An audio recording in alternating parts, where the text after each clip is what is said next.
Montana Territory, February 1884. While 38 people froze to death in their cabins during the 5-day blizzard, Sarah Lindholm sat inside her cabin reading by candlelight. The cabin sat protected inside the barn she had built with her own hands. The temperature outside had reached 38 degrees below zero. Inside her cabin, surrounded by barn walls, the mercury held steady at 68 degrees Fahrenheit. No fire burned in her small stove. She had not added wood for 6 hours. Her 2 daughters slept peacefully in their beds, breathing clear air, their cheeks pink with health.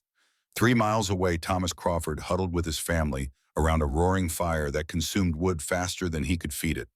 His cabin interior measured 34 degrees. Ice formed on the inside of his walls. His youngest son coughed blood into a rag lungs, destroyed by smoke from wet firewood they had been forced to burn for weeks. By morning, that boy would be dead. 5 other children across the valley would die that same night. Not from cold alone, but from the desperate measures families took trying to stay warm. Wet wood created smoke. Smoke destroyed lungs. Desperation killed as surely as the cold. But in Sarah's cabin inside her barn, none of that horror existed. Her daughters breathed clean air. Her shelter held warmth. The thermometer could not lie. 68 degrees, no fire, no smoke, no death. 6 months earlier, every person in the valley had called Sarah Lindholm insane. They said she was wasting her resources. They said grief had broken her mind. This is the story of how one widow proved that wisdom has nothing to do with what everyone else believes and everything to do with what actually works. Before we begin, let us know where you are watching from, and if stories like this move you, hit that subscribe button, because tomorrow's episode reveals something even more remarkable than what you are about to hear. The coughing started on January 6, 1883. Sarah Lindholm woke to the sound of her husband James struggling to breathe in the darkness of their cabin. She fumbled for the candle beside their bed and struck a match. The flame revealed James sitting upright, his chest heaving with effort, his face gray in the flickering light. Their cabin interior was cold enough that Sarah could see her own breath hanging in the air like fog. The fire in their stone hearth had died to barely glowing embers during the night. Sarah threw back the wool blankets and hurried across the wooden floor to their firewood stack kept against the interior wall near the door. She grabbed 2 split logs and carried them to the hearth. The wood felt heavy and damp in her hands, almost sticky with moisture. She arranged the logs carefully over the embers, trying to coax them to catch. The logs smoldered. Smoke filled the cabin instead of rising up the chimney. James coughed harder, a deep rattling sound that Sarah had heard before in other frontier families. The sound that came before death.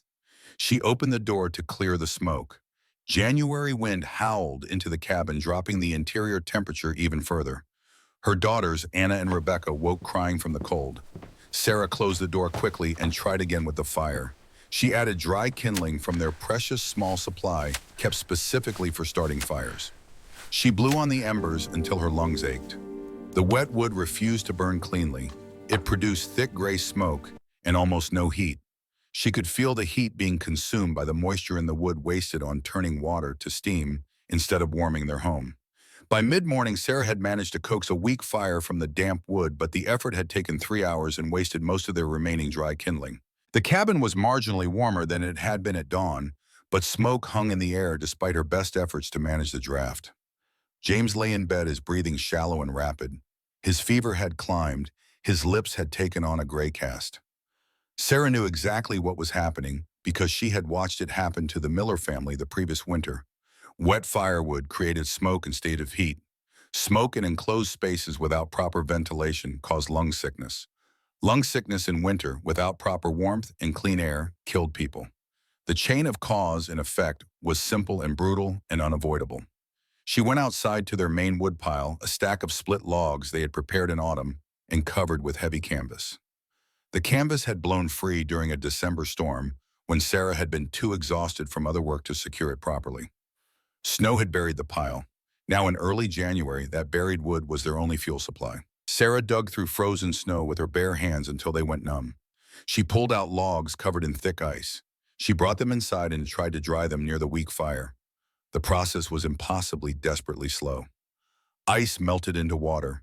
Water soaked deeper into the wood grain. When she tried to burn the wood, it produced even more smoke than before. For 3 days, Sarah fought to keep a fire going with inadequate fuel. She barely slept. She burned 2 chairs and a small table when the wood proved completely unusable. She wrapped James in every blanket they owned. She boiled water for steam, trying to ease his breathing. She prayed. She bargained with God. She promised anything if James would just keep breathing. On January 9th, his breathing stopped. Sarah sat beside his body in the cold cabin and understood with perfect, terrible clarity that this could have been prevented. The knowledge settled into Sarah's mind like a stone dropping into deep water. Heavy, undeniable, permanent. The solution was obvious. The wood needed to stay dry. Everything else was secondary. Sarah buried James on a hillside overlooking their claim on March 2nd, 1883, when the ground had finally thawed enough to dig. She marked the grave with stones she carried up from the creek bed, each one placed with precision, building a cairn that would last decades. She spent that evening alone in the cabin, unable to sleep, staring at the fire that now burned cleanly with spring-dried wood. The warmth came too late. The clean air came too late.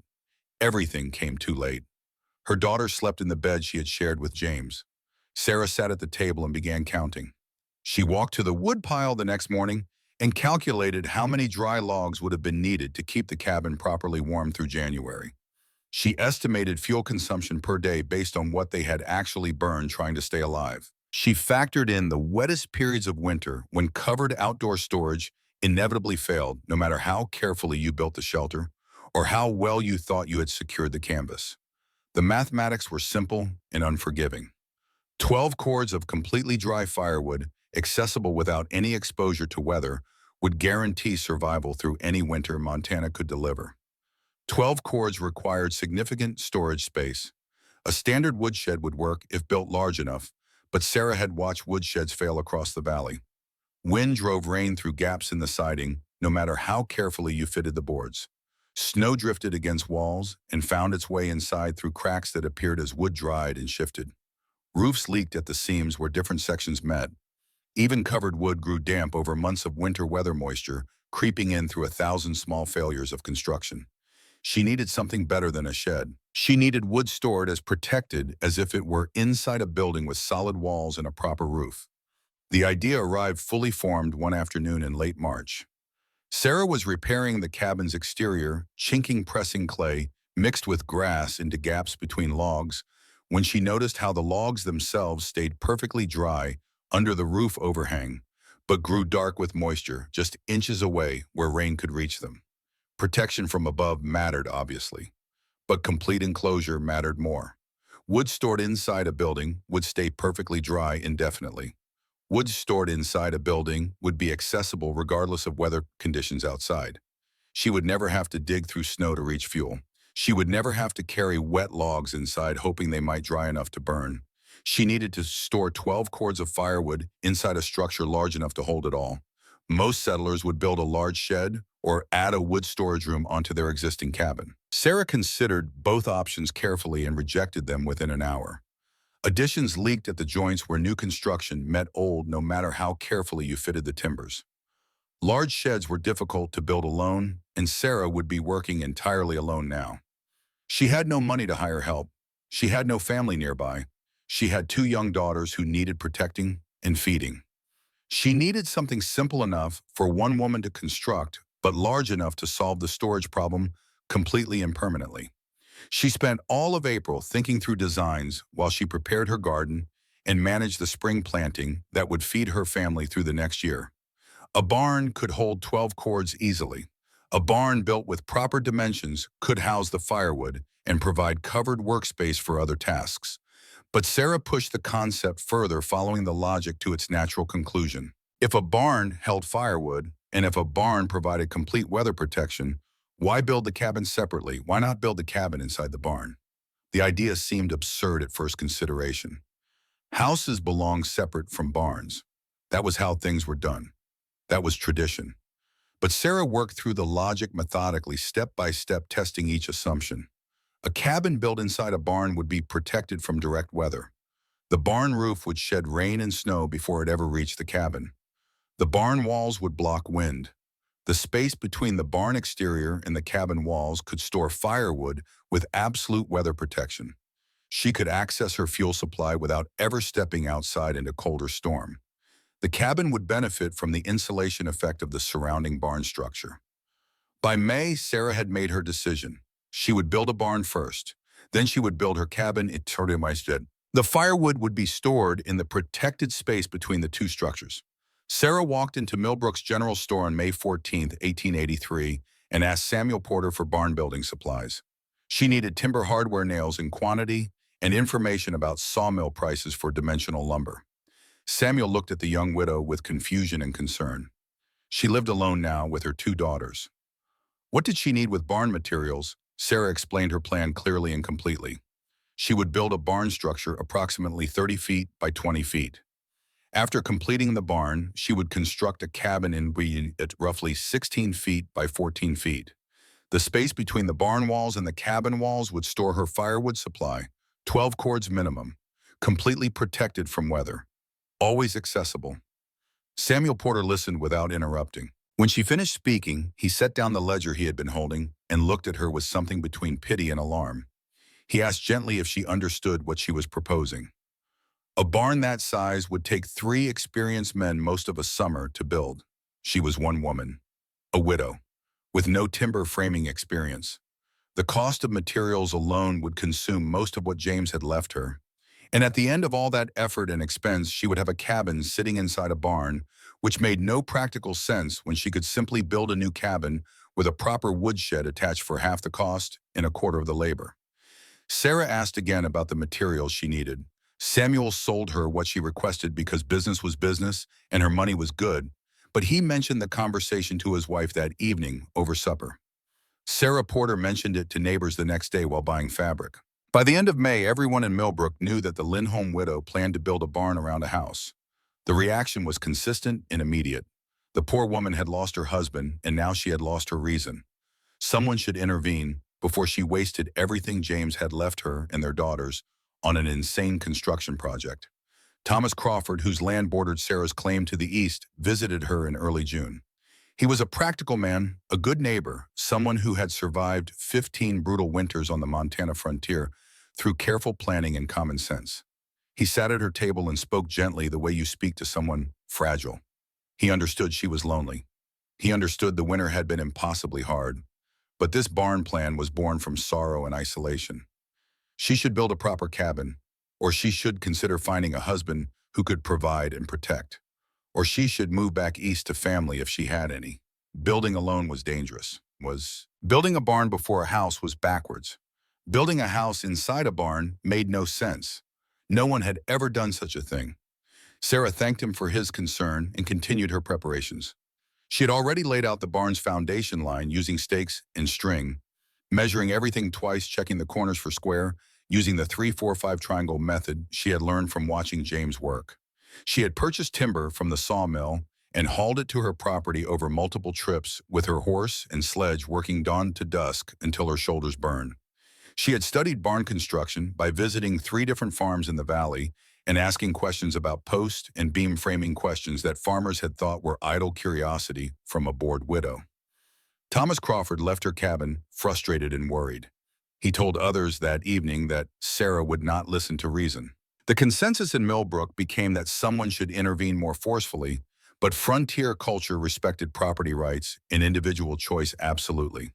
If Sarah Lindholm wanted to waste her resources on this project, that was her decision to make.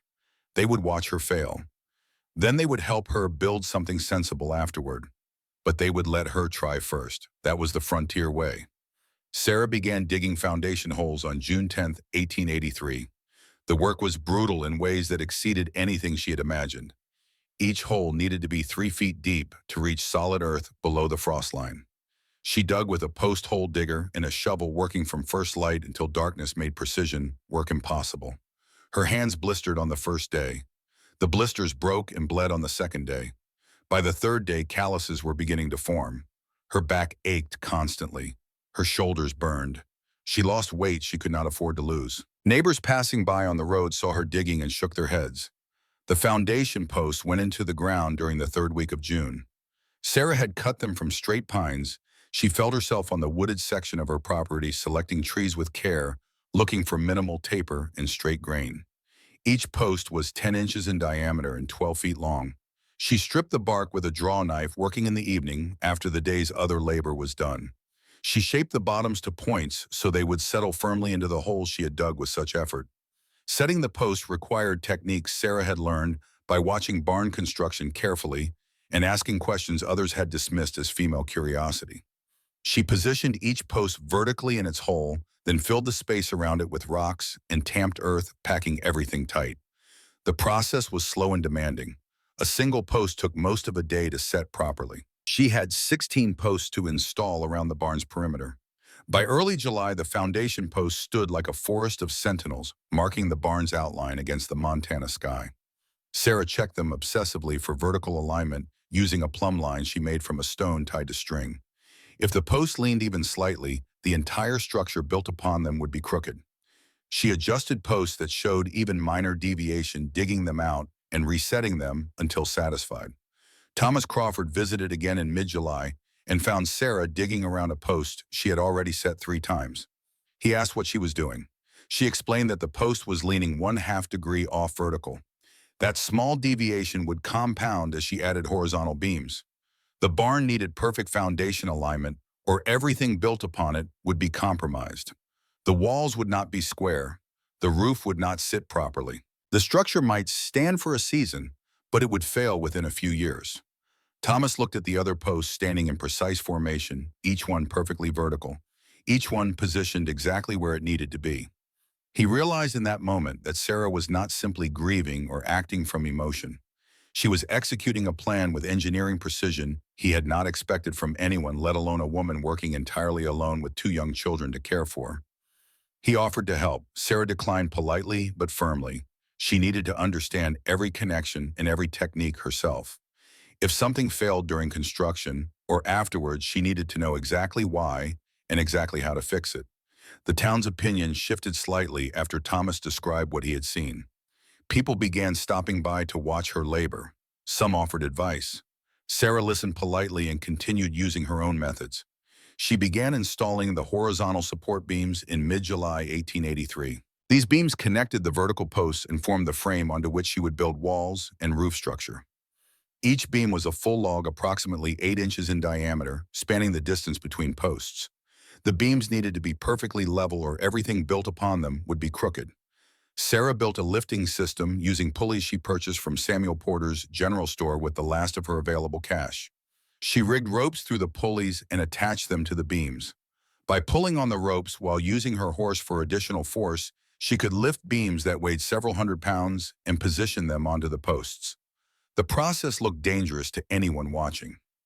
She worked alone, controlling both the horse and the beam positioning simultaneously, making constant adjustments to keep everything balanced.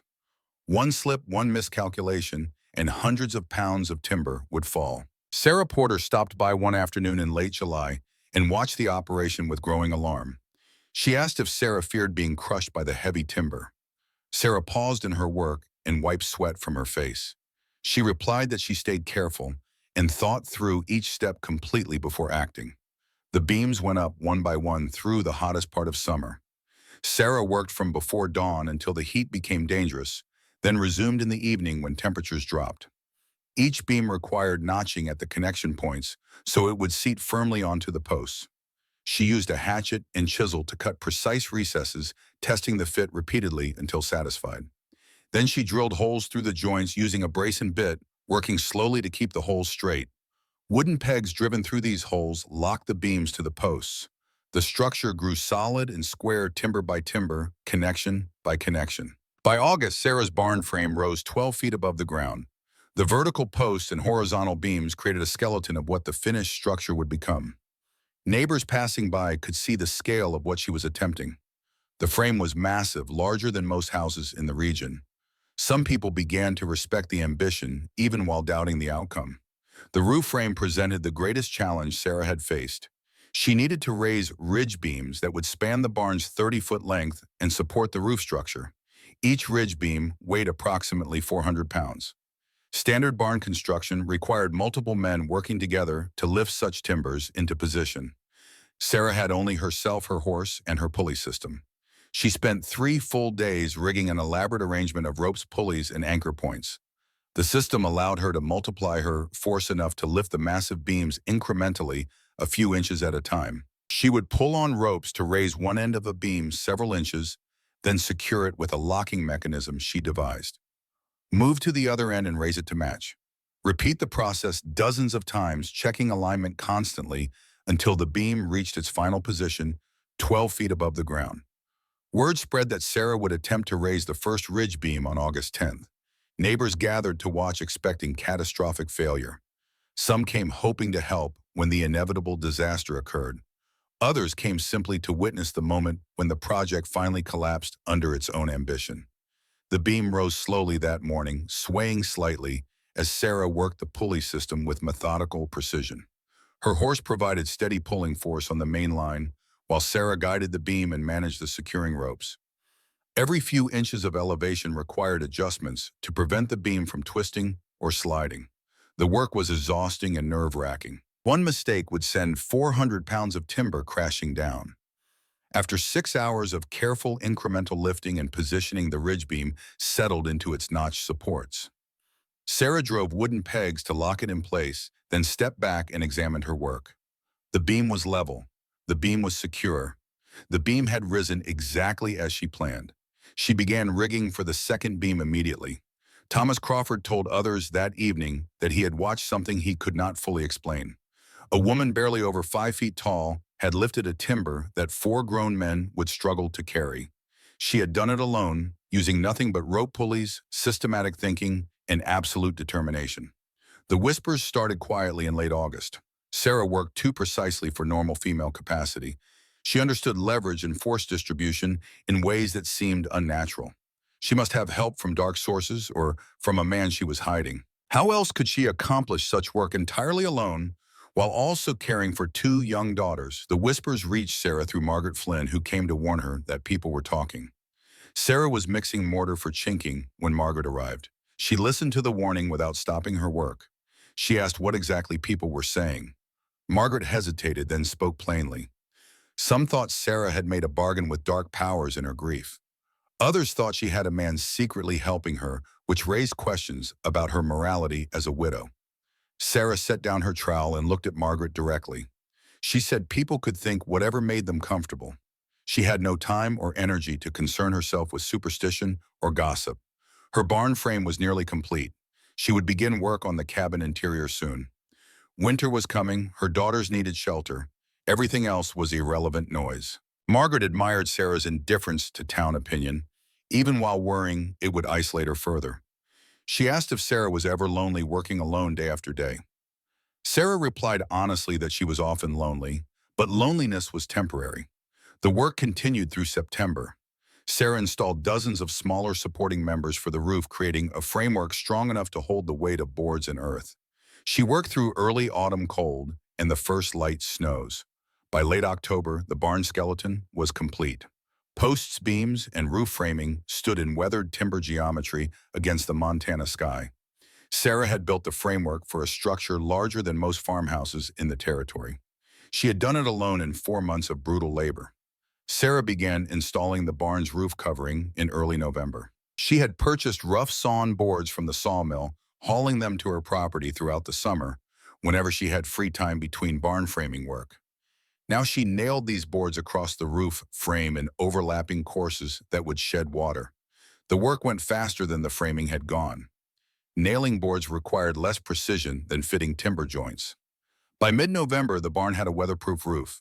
Standing inside the structure, Sarah could hear rain drumming on the boards overhead, while the ground beneath her feet stayed completely dry. She had created weather protection large enough to hold everything she needed. Neighbors asked when she would start building her actual house. Winter was perhaps 4 weeks away. She could not survive the cold living in an open barn frame. Sarah replied that she would begin the cabin construction immediately.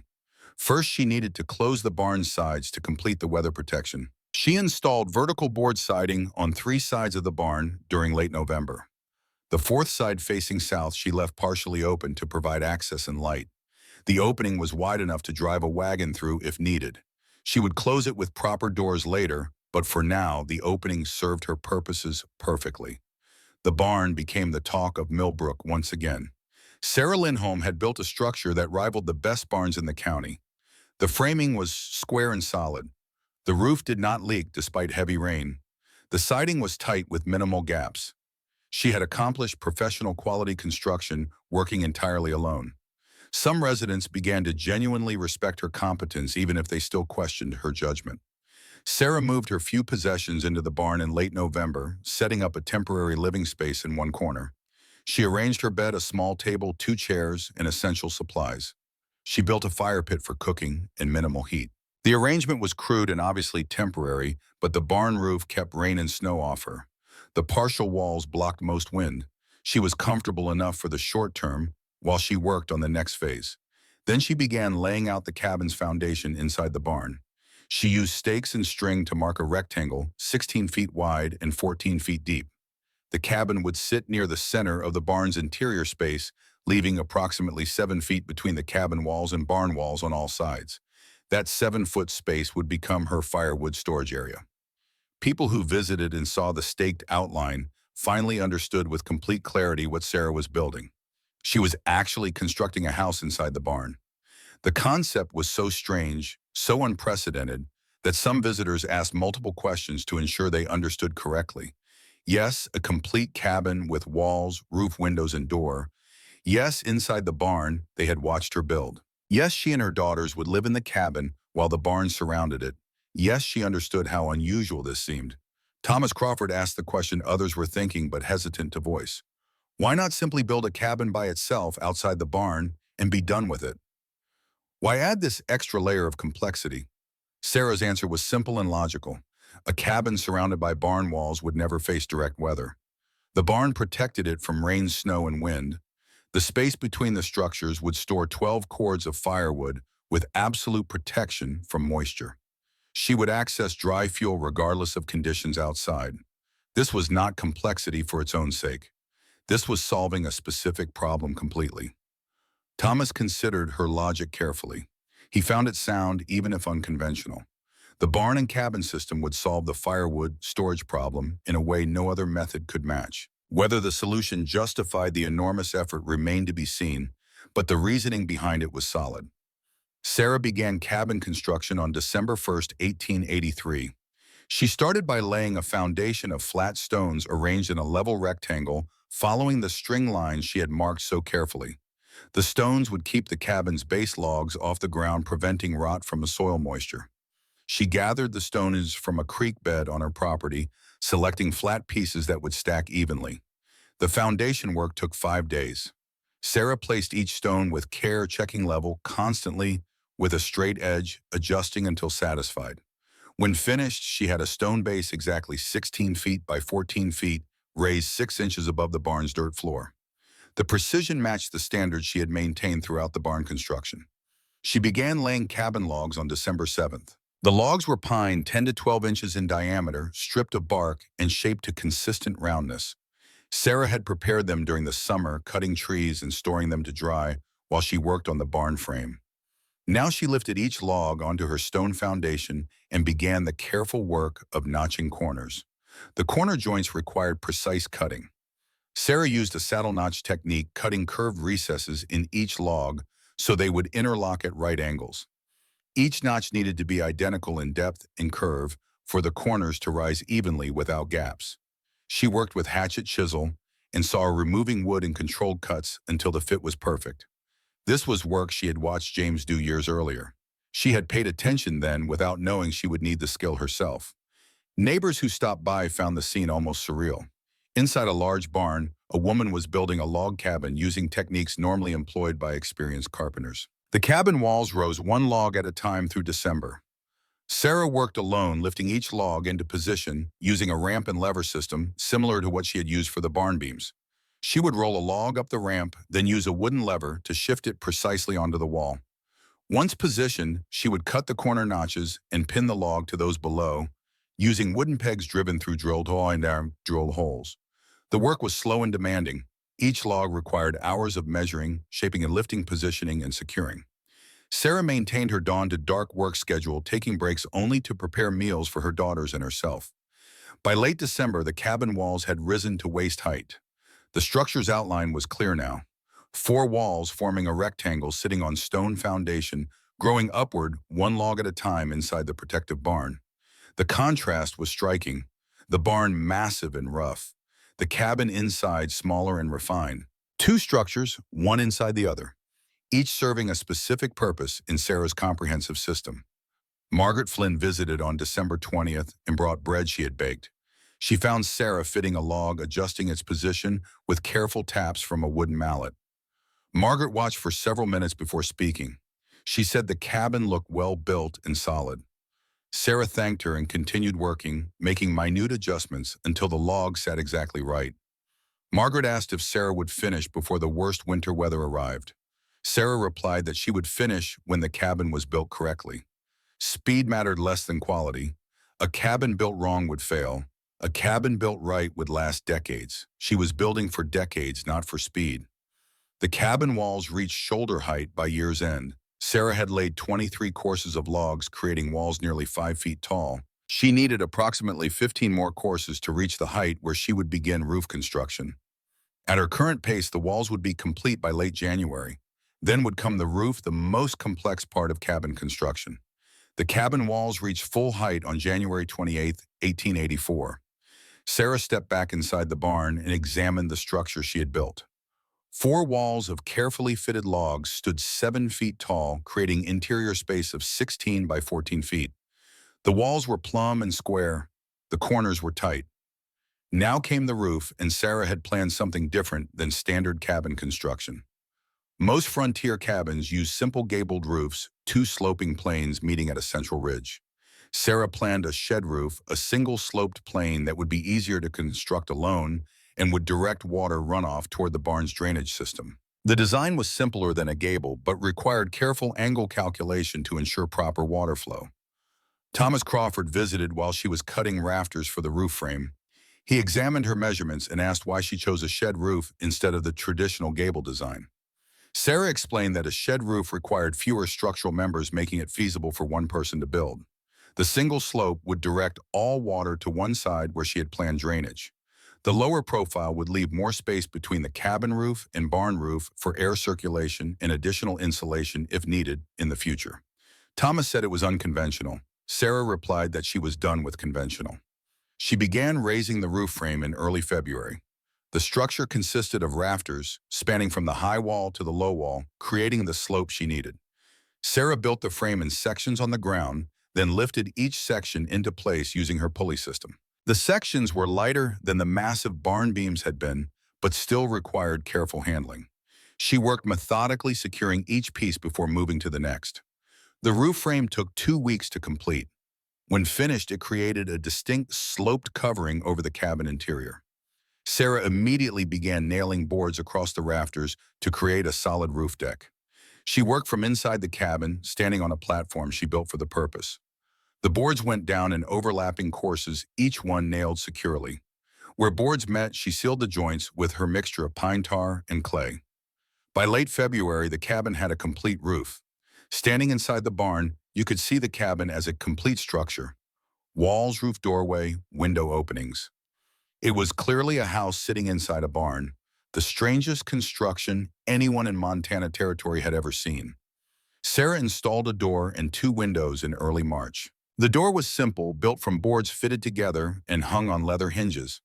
The windows were small openings covered with oiled cloth that let in light while blocking wind. She would replace them with glass if she ever had money again, but oiled cloth would work for now. The cabin interior needed a fireplace. Sarah built one in the corner, constructing it from stones mortared together with clay. The fireplace included a proper chimney that extended up through the cabin roof and continued up through the barn roof above. The chimney required careful construction to prevent leaks where it penetrated both roofs, but Sarah sealed everything thoroughly. On March 15, 1884, Sarah lit the first fire in her cabin fireplace. Smoke rose up the chimney cleanly. The draft was good. Heat radiated from the stones. Within an hour, the cabin interior was comfortably warm. She opened the door to check the barn space outside. The barn had warmed slightly from the cabin's heat, but most of the warmth stayed inside the cabin where it was needed. The system worked exactly as she had planned. Now came the final element, the firewood storage. Sarah began splitting and stacking wood in the 7-foot space between cabin walls and barn walls. She had been stockpiling logs throughout the winter, cutting trees whenever weather permitted. Now she split those logs into burnable pieces and stacked them systematically. Oak and hickory for long-burning fires, pine and birch for quick heat, each type in its own section, organized and labeled. The work continued through March and into April. Sarah split wood whenever she was not working on final cabin details. Her daughters helped carry and stack the smaller pieces. By late April, 6 cords of split firewood surrounded the cabin. By May, 9 cords. By early June, 12 cords. The barn interior had transformed into exactly what Sarah had envisioned 15 months earlier, when the idea first came to her. A complete cabin sitting inside a protective barn surrounded by enough dry firewood to last an entire winter, or all under one weatherproof roof. She could walk from her cabin door to her firewood in seconds. She never had to go outside. She never had to expose herself to weather. Her wood would stay dry, regardless of what winter delivered. Thomas Crawford visited in mid-June and walked slowly around the completed system. He examined everything.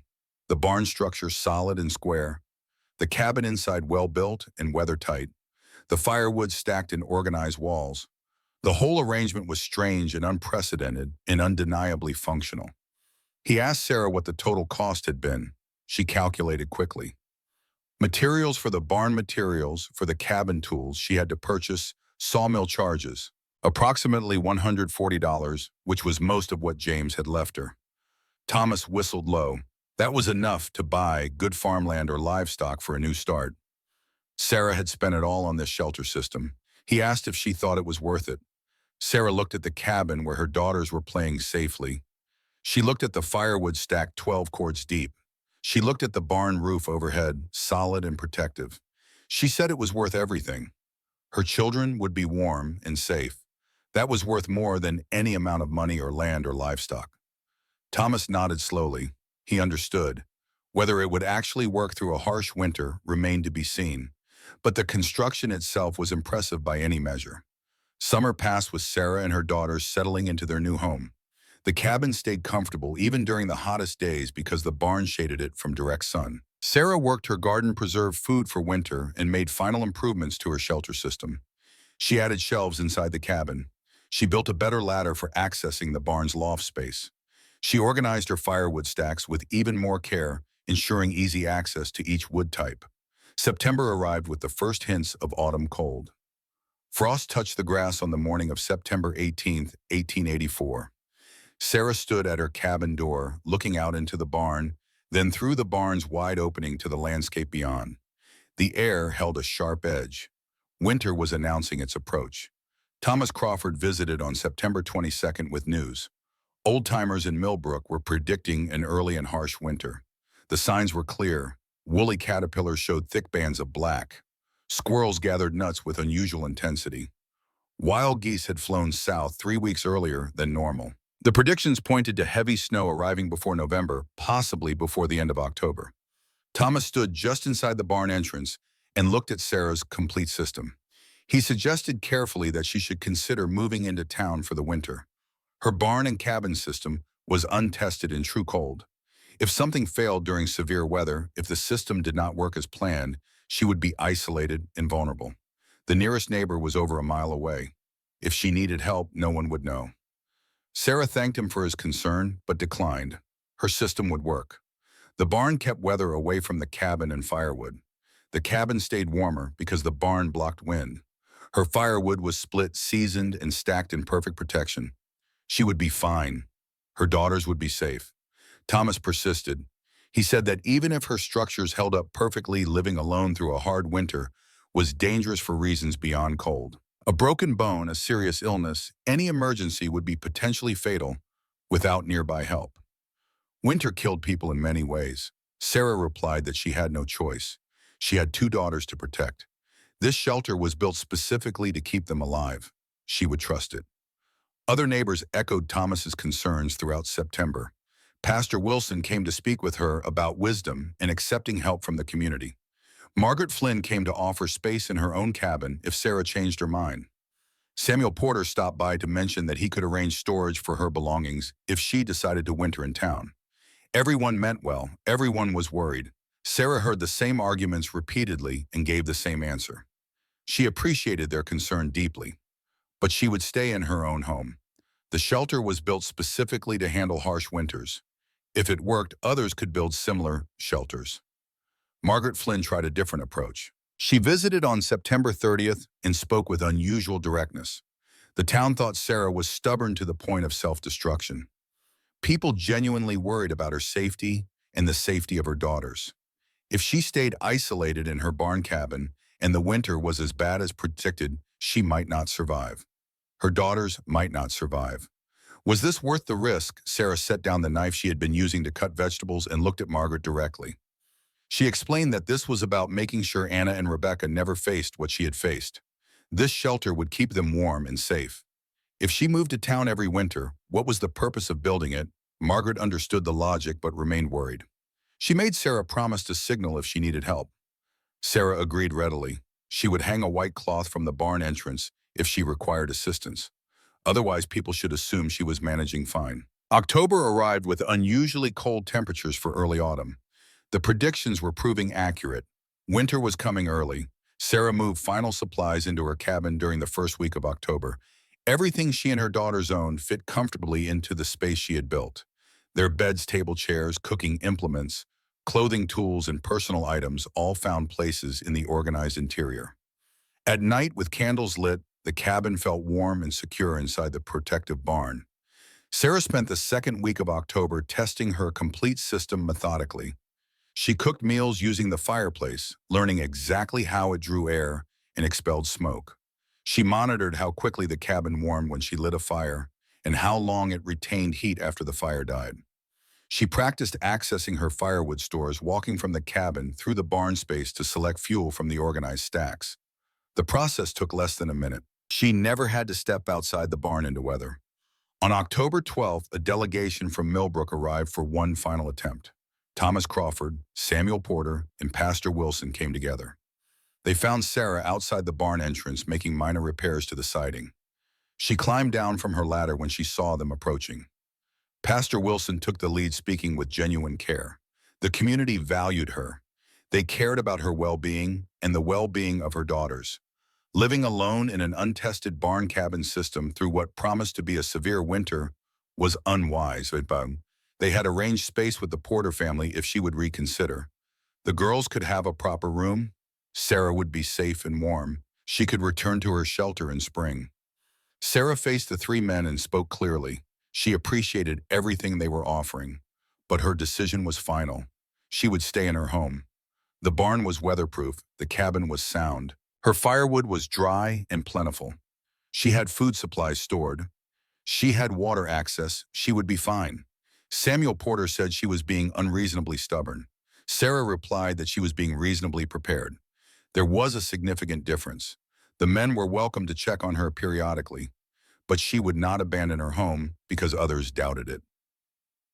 The delegation left frustrated. Thomas told the others as they rode back that Sarah seemed completely confident.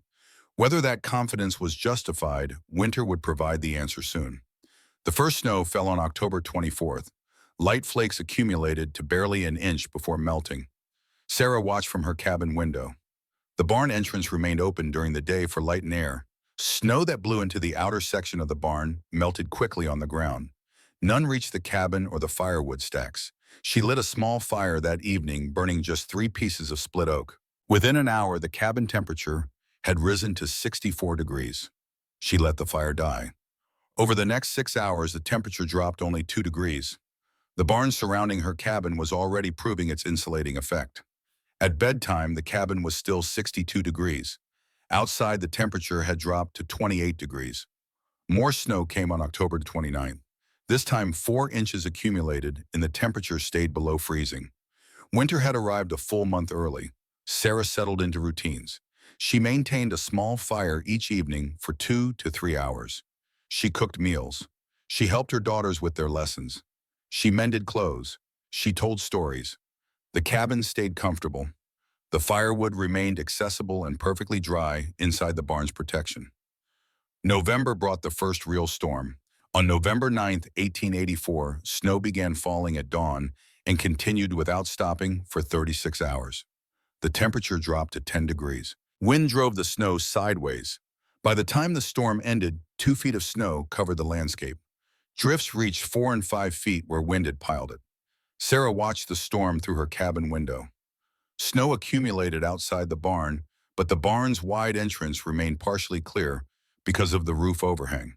She could close the barn entrance with temporary boards if needed, but she kept it partially open to maintain airflow. A thin layer of snow blew into the outer section of the barn, but did not reach the cabin or firewood. The cabin stayed warm throughout the storm. Sarah burned oak in her fireplace twice daily, maintaining steady heat. Each fire lasted 2 to 3 hours. Each fire used approximately 8 pounds of wood. The barn surrounding her cabin moderated everything. Cold air from outside was warmed slightly before reaching the cabin. The cabin held temperature with minimal fuel. When the storm ended, Sarah bundled herself in her heavy coat and ventured outside to assess conditions. Snow reached above her knees. The landscape was transformed and buried. She could see smoke rising from distant cabins where neighbors were burning wood constantly to stay warm. She returned to her barn and walked to her firewood stacks. Every piece was bone dry. Not a single snowflake had touched her fuel supply. The stacks sat protected under the barn roof, elevated off the ground, perfectly preserved. Thomas Crawford struggled through deep snow to check on Sarah on November 11th. He found her outside the barn shoveling a path to her well. She had already cleared a wide area and was working methodically. Thomas asked how she had fared during the storm. Sarah said she and the girls had been perfectly fine. Warm cabin, dry wood, plenty of supplies, no problems at all. Thomas described his own experience. His woodpile, carefully covered with canvas, had still gotten wet. Snow had blown under the canvas edges despite his efforts to secure it. The outer layers of his wood were soaked. He was burning damp wood that created more smoke than heat. He had to bring wood inside his cabin to dry before it would burn properly. The process was slow and frustrating. His cabin never got warm. His children were cold constantly. Sarah invited him into her barn.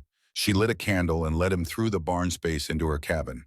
Thomas had not been inside since the construction was complete. Now he saw the finished system. The cabin interior was well organized and comfortable. The temperature felt pleasant despite no fire burning. Sarah showed him her firewood storage. 12 cords of split wood stacked in perfect order in the barn space surrounding the cabin. Thomas picked up a piece, completely dry. He examined the arrangement. The barn roof kept all precipitation away. The barn walls blocked wind-driven snow. The elevation off the ground prevented moisture from wicking up. Sarah's fuel supply would stay dry, regardless of conditions outside. Thomas asked quietly if he could purchase some dry wood. His family was struggling. Sarah gave him an armload without accepting payment. She said she had plenty. He could take what he needed. When he needed more, he should come back. Thomas accepted gratefully. He said he would tell others what he had seen. He had doubted her barn cabin system. He had thought she was making a terrible mistake. But standing in her warm, comfortable cabin, while his own family froze, he understood that Sarah had been completely right, and everyone else had been wrong. Word spread through Millbrook over the following days. The Lindholm widows' barn cabin system had survived the November storm, not just adequately, but perfectly. While everyone else fought wet firewood and cold cabins, Sarah had stayed warm and comfortable with her daughters. Her construction was proving its value. December brought steady cold and additional snow. Sarah's routines demonstrated the efficiency of her system. Each morning she woke, rebuilt her fire from banked coals, and prepared breakfast. When she needed firewood, she opened her cabin door, walked 15 feet through the barn to the woodpile, selected pieces based on what she needed, and returned to warmth. The process took less than a minute and never required stepping outside the barn's protection. Her neighbors faced different realities. Every cabin in the region stored firewood outside. Snow accumulated constantly. Each time someone needed fuel, they bundled in heavy clothing, trudged through deep snow, dug to reach wood, and carried it back. The wood was frequently wet or frozen. It needed time near a fire to dry before burning efficiently. Sarah burned dry wood immediately. She could select specific wood types for specific purposes: oak for overnight fires, birch for quick heat, pine for cooking. Her system gave her control others lacked. Margaret Flynn visited on December 15th during light snowfall. She found Sarah working at her table near the window mending clothes in natural light. The cabin was comfortably warm despite no fire burning. Margaret commented that the interior felt warmer than her own cabin. Sarah explained that the barn trapped warmer air around the cabin. She needed less fuel to maintain comfort because she was not fighting winter's full force directly. She was buffered by the barn structure. Margaret asked to see the firewood arrangement. Sarah led her through the barn space. Margaret picked up a piece of oak, completely dry, slightly warm from the barn's ambient temperature. She compared it mentally to the frozen logs her husband Daniel Flynn hauled from their outdoor pile. The difference was dramatic. Margaret asked how much wood Sarah burned daily. Sarah estimated approximately 1/8 cord during the coldest weather. Her 12-cord supply would last over 90 days of continuous burning. She had enough for the entire winter with surplus. Margaret did calculations mentally. Her own family burned similar amounts but struggled with wet fuel constantly. They wasted wood on inefficient fires. They risked running short because bad weather sometimes prevented accessing their pile. Sarah faced none of these problems. When Margaret returned to town, she told her husband what she had seen. Daniel Flynn shared the information with others. The widow system was not just working, it was working significantly better than conventional arrangements. While everyone else fought winter, Sarah lived comfortably. The design was proving superior to traditional housing. Opinions in Millbrook began shifting. Maybe Sarah was not crazy. Maybe she had understood something others had missed. January 1885 brought the coldest temperatures anyone could remember. The mercury dropped below zero and stayed there for days. Smoke from cabin chimneys hung in the still air. People burned wood constantly. Fuel consumption accelerated. Families who had thought their supplies were adequate began worrying about running short. The Crawford family faced crisis on January 20th. Thomas had calculated enough for a normal winter, but the early cold and constant burning had depleted his supply faster than predicted. His children needed warmth. His wife Mary was pregnant. They could not reduce their fire. Thomas took his son William into the forest to gather more wood. The work was brutal. Snow was waist deep. Everything was frozen solid. After 4 hours, they had gathered perhaps 1/10 cord of marginal wood. Much of it was wet. Thomas knew they were in trouble. On January 22nd, Thomas walked to Sarah's property to ask if he could purchase dry wood. He found Sarah outside her barn entrance, comfortable despite the cold. Thomas explained his situation honestly. His family was burning through wood faster than anticipated. Could he buy several cords, he would pay whatever she thought fair. Sarah showed him her remaining stores. She had burned approximately 3 cords since November. 9 cords remained, far more than she needed. She told Thomas he could take 2 cords. When he asked the price, Sarah said there was no price.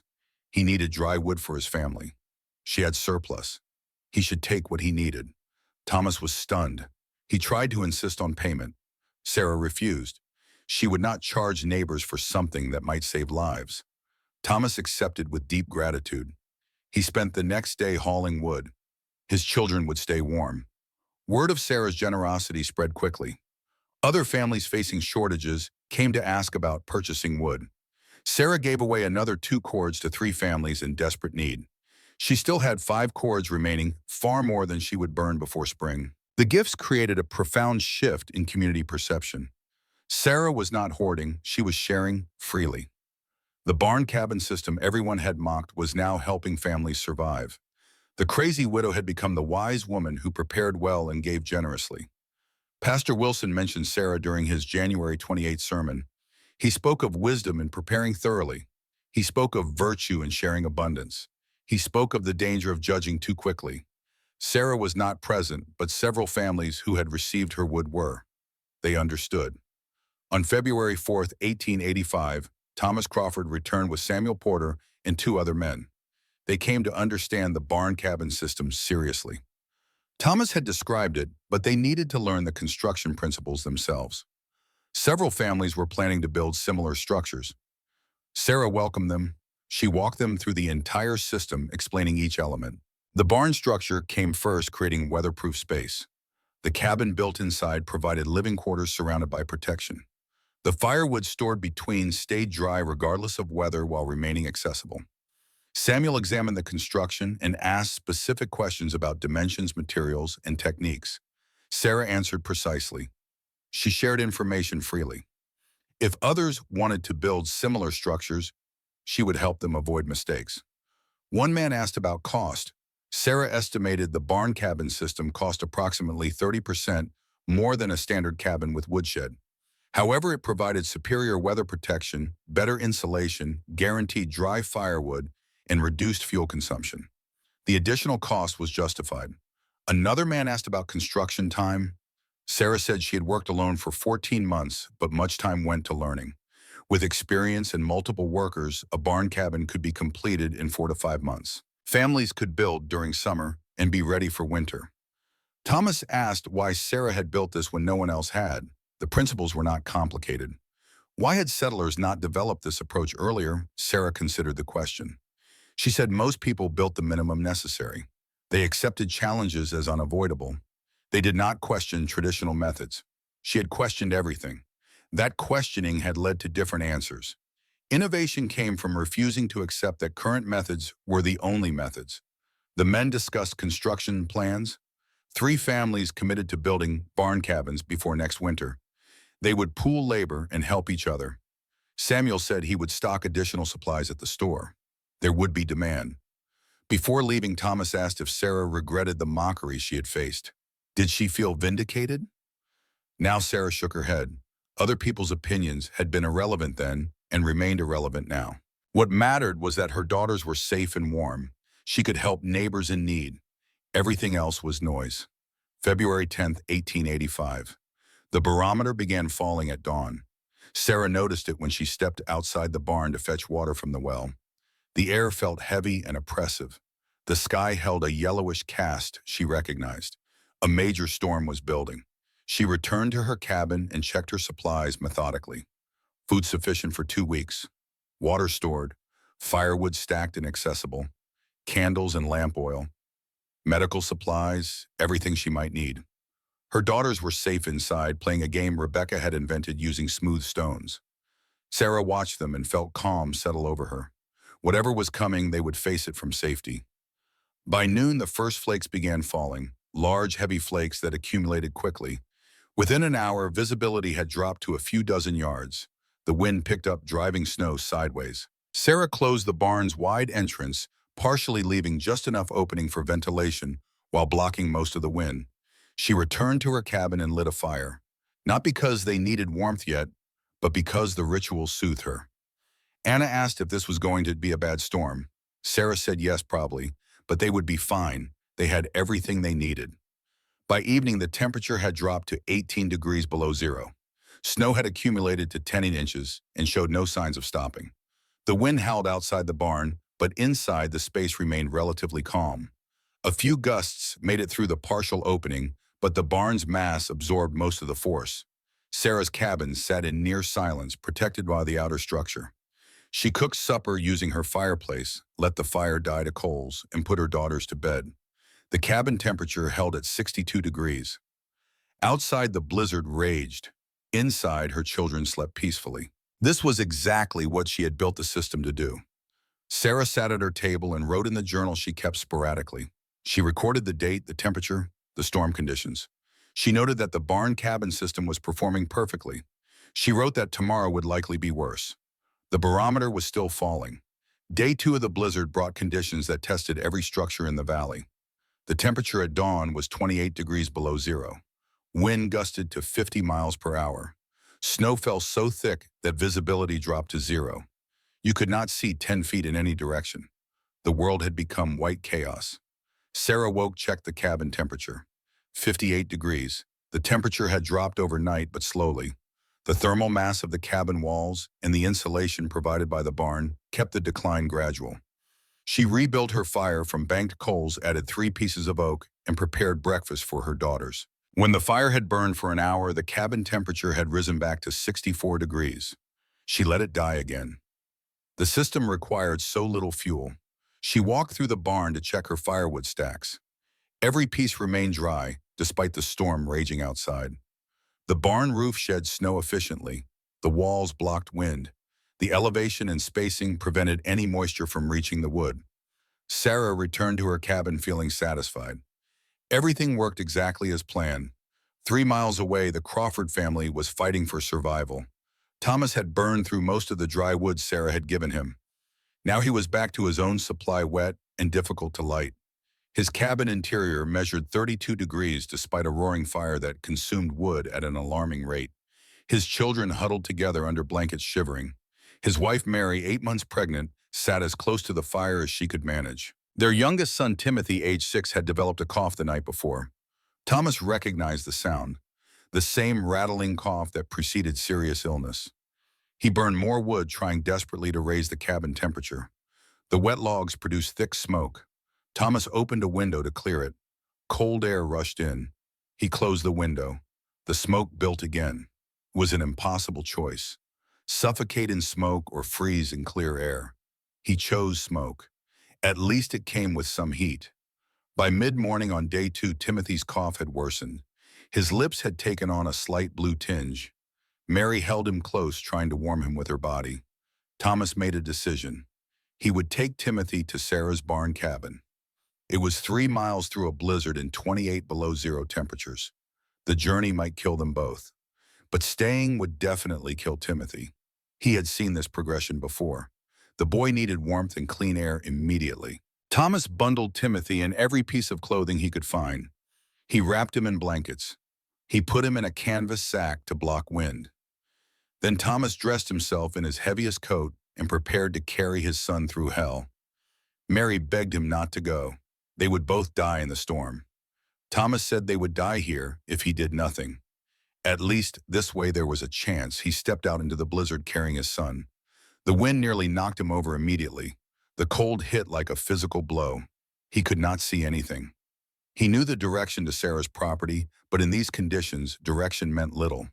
He could walk in circles and never know. He chose to follow the fence line that marked the boundary between properties. If he kept the fence on his left, he would eventually reach Sarah's land. If he lost the fence, he would die. Thomas walked blind, one hand on the fence posts, the other holding his son. The fence posts were spaced 12 feet apart. Finding each next post became the entire focus of existence. Reach the post, rest for 3 breaths. Find the next post, reach it, rest, find the next. The world contracted to this simple rhythm. Timothy made small sounds inside the canvas. Thomas could not tell if his son was conscious or delirious. He just kept walking. After what felt like hours but was probably 40 minutes, Thomas's hand touched something different than a fence post. A corner post. He had reached the property boundary. Now came the hardest part, leaving the fence and crossing open ground to Sarah's barn. He knew the barn was roughly 200 yards northeast of this corner, 200 yards in zero visibility. He picked a direction based on memory and instinct and started walking. 15 steps and he was completely lost. No landmarks, no sense of direction, just white. He kept walking, praying he was going the right way.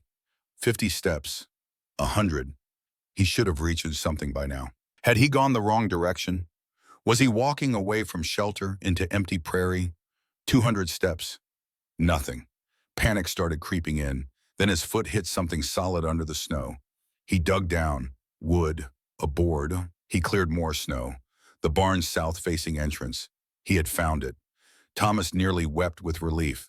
He stumbled through the barn opening out of the wind. The change was immediate and dramatic. Inside the barn, the air was still. The temperature was noticeably warmer. He could see again. The barn's interior was dim but navigable. He saw Sarah's cabin sitting in the center of the space surrounded by walls of stacked firewood. He staggered toward the cabin door and pounded on it with numb fists. Sarah opened the door immediately. She had heard him enter the barn.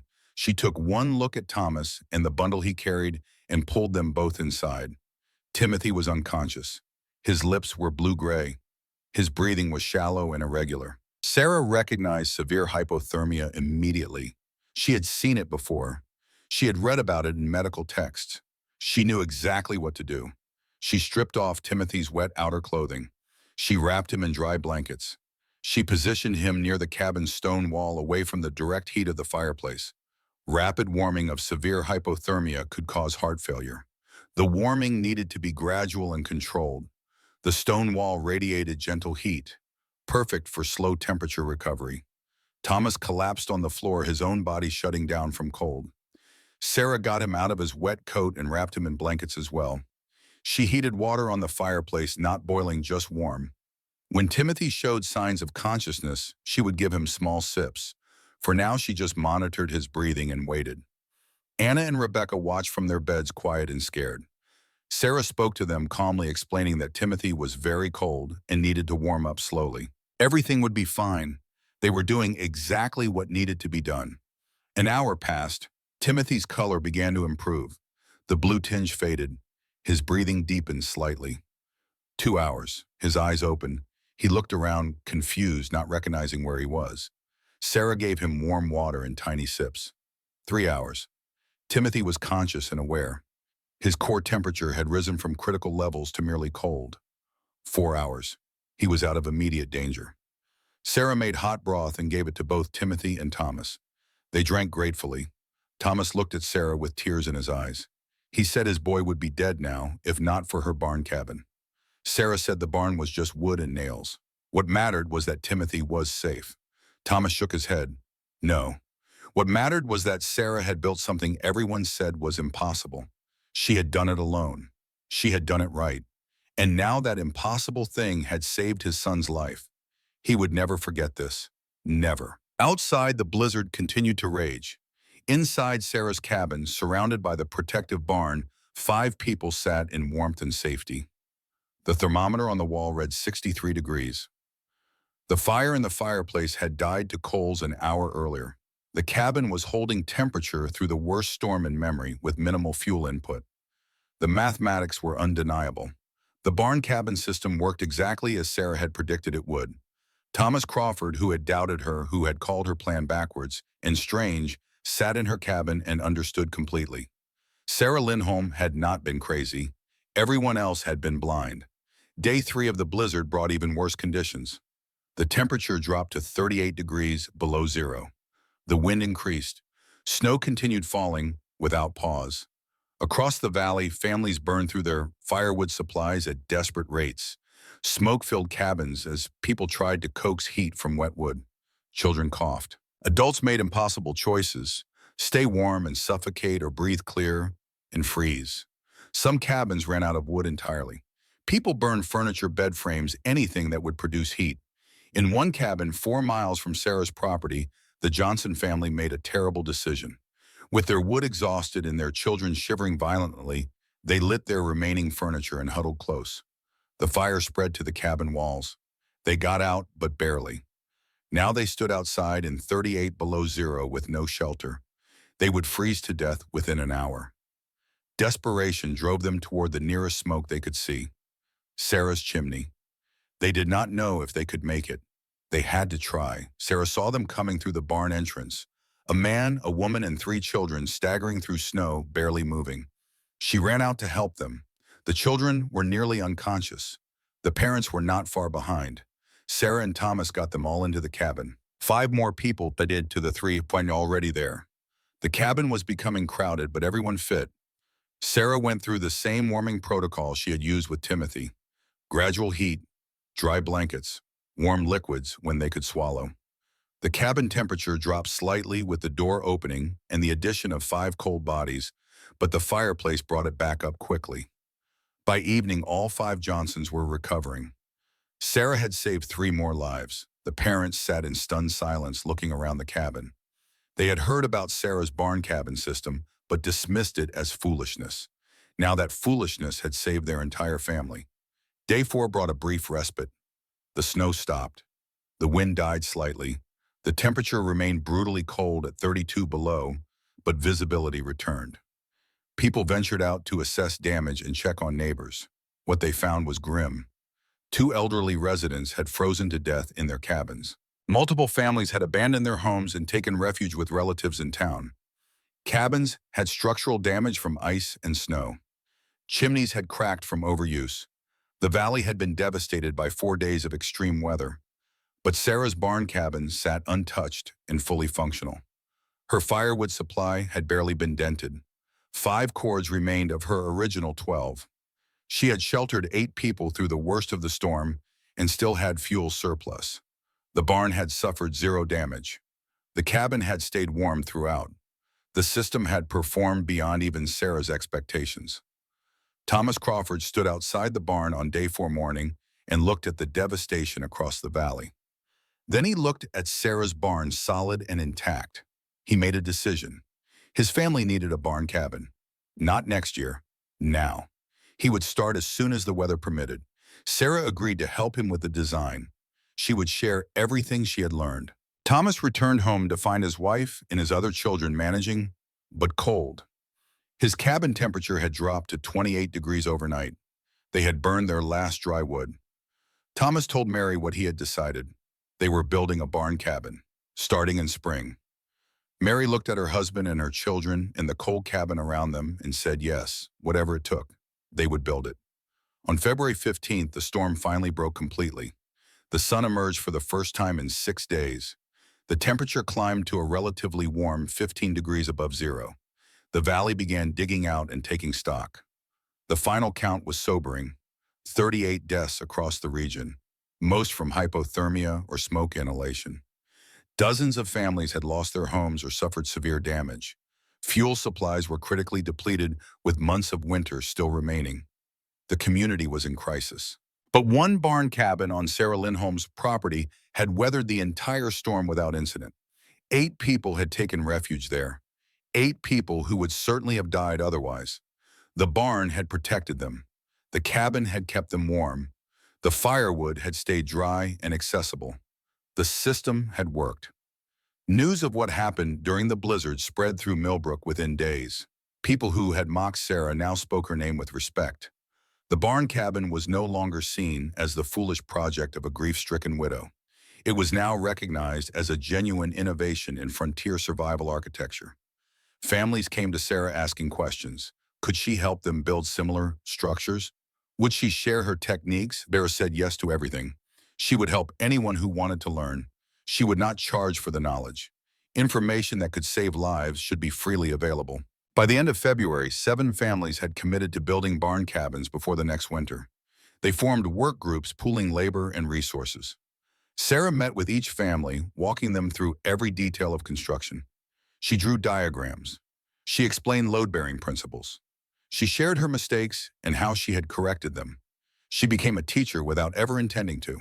Spring came early in 1885, as if nature was apologizing for the brutal winter. By mid-March, snow was melting rapidly. Families began preparing their building sites. The Crawford family broke ground on their barn cabin on April 1st. 5 other families from Millbrook started within the next 2 weeks. An 8th family from a settlement 10 miles away heard about the barn cabin concept and came to study Sarah's structure. They returned home and started their own construction. The idea was spreading. Sarah visited each building site regularly, offering advice and assistance. She helped Thomas Crawford work out the foundation layout. She showed the Henderson family how to rig pulleys for heavy beam lifting. She taught Margaret Flynn's husband Daniel how to notch logs for tight corners. She shared everything she knew without reservation. The families helped each other as well. When one family needed to raise a ridge beam, others would come to assist. The barn cabin construction became a community project binding families together through shared effort toward a common goal. By late June, 3 barn cabins were substantially complete. Thomas Crawford's barn stood weatherproof with the interior cabin walls rising. The Henderson barn had its roof and was ready for cabin construction. The Martinez family newcomers to the valley had their barn frames standing solid. Each structure followed Sarah's basic design, but with variations suited to each family's specific needs. Some built larger barns, some added loft spaces for additional storage. Some used different roofing materials based on what was available, but all followed the core principle: outer barn for weather protection, inner cabin for living space, firewood stored in the protected space between. By August 5, barn cabins were fully complete and ready for occupation. The families moved in and began the process of splitting and stacking their 12-cord firewood supplies. Sarah visited each completed structure and felt deep satisfaction. Her innovation was no longer just hers. It was becoming standard practice. Other people were benefiting from what she had learned through necessity and grief. Summer turned to autumn. September brought the first frost. The families in their new barn cabins felt ready. They had dry firewood stacked and accessible. They had weatherproof shelter. They had learned from Sarah's experience and from the brutal winter of 1884. When the first snow fell on October 20th, 1885, barn cabin families faced it with confidence. The snow accumulated to 6 inches. Temperatures dropped to 15 degrees. It was a normal early winter storm. Nothing like the previous year's blizzard, but it provided the first test of the new barn cabins. Every structure performed exactly as designed. The barns kept snow away from the cabins and firewood. The cabins stayed warm with minimal fuel consumption. The firewood remained dry and accessible. The families compared notes afterward. The Henderson family reported their cabin held 58 degrees overnight with no active fire. The Martinez family said they could access their firewood without ever stepping outside. Thomas Crawford told others that his children were warm and comfortable for the first time in winter. The barn cabin system worked for everyone, not just Sarah. December brought steady cold. January 1886 brought temperatures below zero for extended periods. But this winter was nothing like the previous year. No major blizzards, no extreme conditions. Just normal Montana winter. The barn cabin families managed easily. They burned less wood than families in traditional cabins. They had no wet firewood problems. Their children stayed healthier because the air inside their cabins was clean. There were no smoke-related illnesses among the barn cabin families. The contrast with traditional housing became increasingly obvious as winter progressed. Families in conventional cabins still struggled with wet wood, cold interiors, and smoke. Families in barn cabins lived comfortably.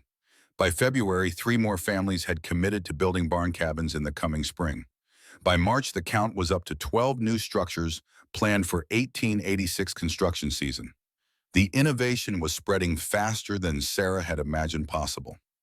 Sarah turned 40 in April 1886. She celebrated quietly with her daughters, who were growing into capable young women. Anna was 14 now, Rebecca 12. They had lived through the barn cabin construction. They had experienced the terrible blizzard. They had seen their mother's innovations save lives and transform the community. Both girls understood the value of thinking differently and the importance of solving problems completely. Sarah looked at her daughters and felt proud not just of what she had built in timber and stone, but what she had taught them through example. Question assumptions. Think clearly. Build well. Share freely. These lessons would serve them throughout their lives. The barn cabin stood as solid as the day she completed it. The structure had weathered 2 full winters without any significant issues. A few minor repairs were needed each spring, but nothing major. The barn roof remained tight. The cabin walls stayed plumb. The firewood storage system functioned perfectly. Sarah had spent $140 and 14 months of brutal labor building this system. It had paid back that investment many times over in safety, comfort, and fuel savings. But more importantly, it had changed how people thought about winter survival. By 1887, 23 barn cabin structures existed in the Montana Territory, all within a 50-mile radius of Millbrook. The design had been featured in a territorial newspaper article describing innovative frontier architecture.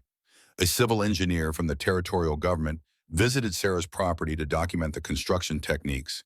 He measured everything, took detailed notes, and wrote a report recommending the barn cabin design for frontier settlement programs. The report praised Sarah's practical engineering and her willingness to share knowledge freely. Sarah read the report and felt satisfied but not proud. The goal had never been recognition. The goal had been keeping her daughters safe. Everything else was a side effect. The engineer asked if she wanted compensation for her design. Sarah refused. The design was not something to be owned or sold. It was a solution to a problem that affected everyone on the frontier. It should be available to anyone who needed it. The 1887 winter was harsh again, though not as severe as 1884. Multiple blizzards hit the territory. Temperatures dropped below zero and stayed there for weeks. The barn cabin families weathered it easily. The traditional cabin family struggled. The mortality rate that winter was 13 deaths in the region. None of those deaths occurred in barn cabin families. 0. The statistics were becoming undeniable. Barn cabins saved lives. By spring 1888, the Montana Territorial Legislature passed a resolution recognizing the barn cabin design as a recommended structure for frontier homesteading. The resolution mentioned Sarah Lindholm by name, crediting her with developing an innovation that had saved numerous lives and improved living conditions across the territory. Sarah received a formal letter from the territorial governor thanking her for her contribution to frontier safety. She read the letter once and stored it in a drawer. Recognition from government officials meant less than the simple fact that families were warm and safe. Sarah continued helping families build barn cabins through the late 1880s. She was now recognized as the leading expert on the design. People traveled from distant settlements to study her original structure and learn her techniques. She welcomed everyone, answered every question, shared every detail. Some visitors expected to pay for her time and expertise. Sarah refused all payment. The knowledge had cost her dearly to acquire. It had cost her husband's life, but that was exactly why it should be free. No family should pay for information that could prevent tragedy. By 1890, an estimated 47 barn cabin structures existed across Montana, Wyoming, and Dakota territories. Some were built exactly to Sarah's specifications. Others were adaptations incorporating local materials or specific family needs. But all followed the core principles Sarah had established through observation, logic, and determination. The barn cabin had become a recognized frontier housing type mentioned in settlement guides and recommended by territorial authorities. Sarah aged gracefully through the 1890s. Her daughters married and started families of their own. Both chose to build barn cabins for their homes, teaching their husbands the techniques they had learned from their mother. Sarah became a grandmother 4 times over. She spent her later years tending her garden, helping neighbors, and occasionally consulting on barn cabin construction projects. She never remarried. She never left her property. The barn cabin she had built in 1883 and 1884 remained her home for the rest of her life. The structure required minimal maintenance. The design was simply sound. By 1900, Sarah was 54 years old. She had lived in her barn cabin for 16 years. The structure showed its age in small ways, but remained fundamentally solid. The barn roof had been reboarded once. The cabin fireplace had been repointed. But the core construction, the posts and beams and walls, stood as tight and square as the day she completed them. Visitors still came occasionally to see the original barn cabin and talk with Sarah about frontier survival. She welcomed them all. A young woman from back east came in 1901, traveling the territories and writing about frontier life. She spent an afternoon with Sarah asking about the barn cabin and the blizzard of 1884. Sarah told the story plainly without embellishment. The journalist wrote an article for a national magazine describing Sarah as a pioneer innovator who had solved a fundamental survival problem through practical engineering. The article brought more visitors. Sarah tolerated the attention but never encouraged it. She was not interested in fame. She was interested in warm cabins and dry firewood and families surviving winter. Everything else was noise. The journalist asked what Sarah wanted her legacy to be. Sarah thought about the question for a long moment. She said she wanted people to remember that problems have solutions if you think clearly enough. Traditional methods are not always the best methods. One person with determination can change how things are done.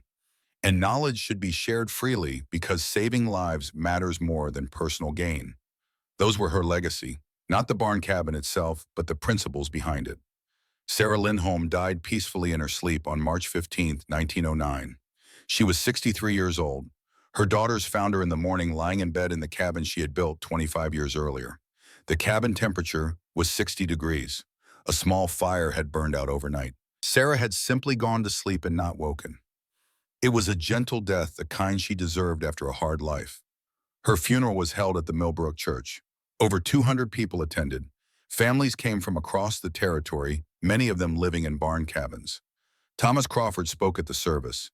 He was an old man now, but his voice was strong. He told the story of how Sarah had saved his son during the blizzard. He described watching her build the barn cabin alone, how everyone had thought she was crazy, how she had been completely right. He said Sarah Lindholm had changed his life and the lives of countless others. She had taken tragedy and transformed it into innovation. She had taken grief and turned it into generosity. She had refused to accept that her husband's death was meaningless. She had made it mean something by ensuring others would not face the same fate. That was her legacy. Thomas sat down with tears in his eyes. Margaret Flynn spoke next. She described Sarah as the most determined person she had ever known. Stubborn, yes. But stubbornness in service of protecting children was not a flaw. It was virtue. Sarah had shown that women could engineer and build and innovate just as well as men. Maybe better because Sarah had worked with such precision and care. Margaret said she would never forget the barn cabin or the woman who built it. Pastor Wilson gave the final words. He spoke of wisdom and faithfulness. He spoke of Sarah's quiet generosity and her refusal to profit from knowledge that could save lives. He spoke of her legacy living on in every barn cabin across the territories. Sarah Lindholm had died, but her innovation would live for generations. The barn cabin would shelter families long after everyone present had passed. That was immortality of the most practical kind. Sarah was buried on the hillside next to James. Her daughters placed stones to mark the grave building, a cairn in the style Sarah had used for James's grave 26 years earlier. The cairn stood solid visible from the barn cabin below. The barn cabin itself remained occupied. Sarah's daughter Anna and her family moved into it, maintaining the structure their mother had built. It stood for decades more, weathering winter after winter, keeping Anna's family and then Anna's children warm and safe. The original structure finally fell into disrepair in the 1940s when Anna's family built a modern house on the property. But the barn frame stood until 1963, 80 years after Sarah raised the first post. Local historians documented it before it was finally dismantled. The cabin logs and barn timbers were salvaged and used to build a memorial structure at the Millbrook Historical Museum. The Montana Historical Society recognized the barn cabin innovation in a 1975 publication about frontier architecture. The publication noted that barn cabin structures had reduced winter mortality rates significantly in regions where they were adopted. An estimated 600 to 800 lives had been saved over the 50-year period when barn cabins were actively used across the territories. Fuel consumption in barn cabins was documented as 60 to 80% lower than conventional cabins, representing enormous savings in labor and resources. The environmental impact was also significant. Reduced firewood demand meant less forest clearing, more sustainable use of timber resources. The Historical Society credited Sarah Lindholm with developing one of the most effective adaptations to frontier winter conditions ever implemented. Modern sustainable building researchers rediscovered the barn cabin concept in the early 2000s. Graduate students studying passive heating and thermal mass found references to the Montana barn cabins in territorial archives. They were struck by how advanced Sarah's design was. The principles she employed, thermal mass, earth insulation, passive solar orientation, protected storage, were all recognized best practices in modern green building. Sarah had implemented them in 1883 without formal training or access to engineering resources. She had simply observed, reasoned, and built. The students wrote papers analyzing the barn cabin design from a modern engineering perspective. The analysis confirmed what Sarah had known intuitively.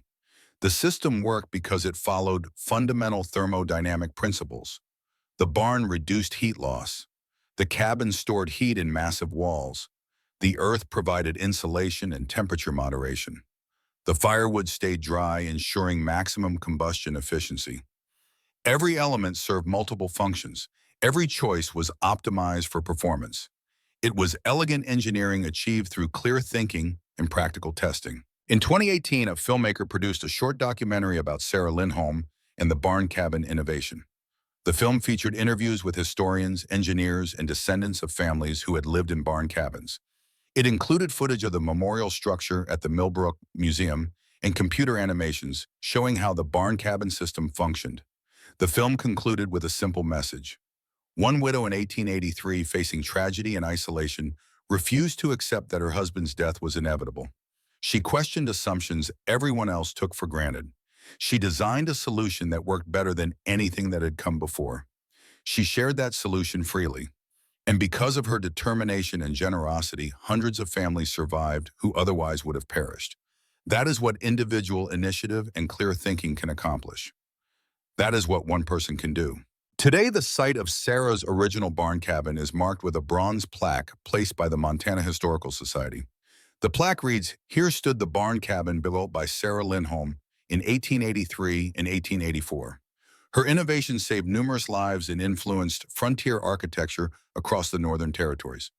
In memory of a woman who proved that wisdom requires neither credentials nor permission, only courage and clear thinking. The land around the plaque is maintained as a historical site. School groups visit to learn about frontier innovation. Architects and engineers visit to study the design principles. Families visit to remember the woman who changed how people survived Montana winters. The barn is gone. The cabin is gone. Sarah herself has been dead for over a century. But the idea lives. The principle lives. Question assumptions. Think clearly. Build well. Share freely. That was Sarah Lindholm's legacy. Not timber and stone, but a way of thinking that transforms survival into safety. And every winter when snow falls across Montana, her wisdom still matters. The earth below the frost line is still 50 degrees. Stone still holds heat. Dry wood still burns clean. The physics have not changed. The barn cabin worked in 1884. The principles would work today. Because Sarah Lindholm did not just build a shelter. She proved that one person thinking clearly about a real problem can create solutions that endure for generations. She proved that traditional methods are not sacred, that innovation comes from necessity and observation, that sharing knowledge saves lives. And she proved all of this by building something everyone said was impossible. One widow, two daughters, 14 months of labor, $140, and a determination that would not accept failure. That was enough to change history. That was enough to save hundreds of lives. That was enough to matter. Sarah Lindholm mattered. Her barn cabin mattered. And the lesson she taught that one person with courage and intelligence can make a real difference still matters today. That is her legacy, built in timber and stone, proven in ice and snow, remembered in history, and living still in the principle that wisdom does not need credentials. It just needs courage and clear thinking.